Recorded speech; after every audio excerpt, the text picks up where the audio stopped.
మన గుంటూరు కాకుమాని వారి తోటలో అద్భుతమైన స్వతంత్ర దినోత్సవ వేడుకలు చూశానండి.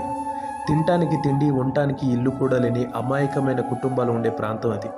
ఏ రోజు సంపాదన ఆ రోజు మాత్రమే సరిపోతుంది. ఎవరైనా ఎప్పుడైనా మిగిలిన ఆహారాన్ని తెచ్చి వాళ్ళకి ఇచ్చారంటే ఆ రోజు వాళ్ళకది పండగ. వేసుకోవడానికి సరైన బట్టలు లేకపోయినా ఆ పసిపిల్లలు ఇంగ్లీష్లో ప్లెడ్జ్ చెప్తున్నప్పుడు మాత్రం నాకు చాలా గొప్పగా అనిపించిందండి.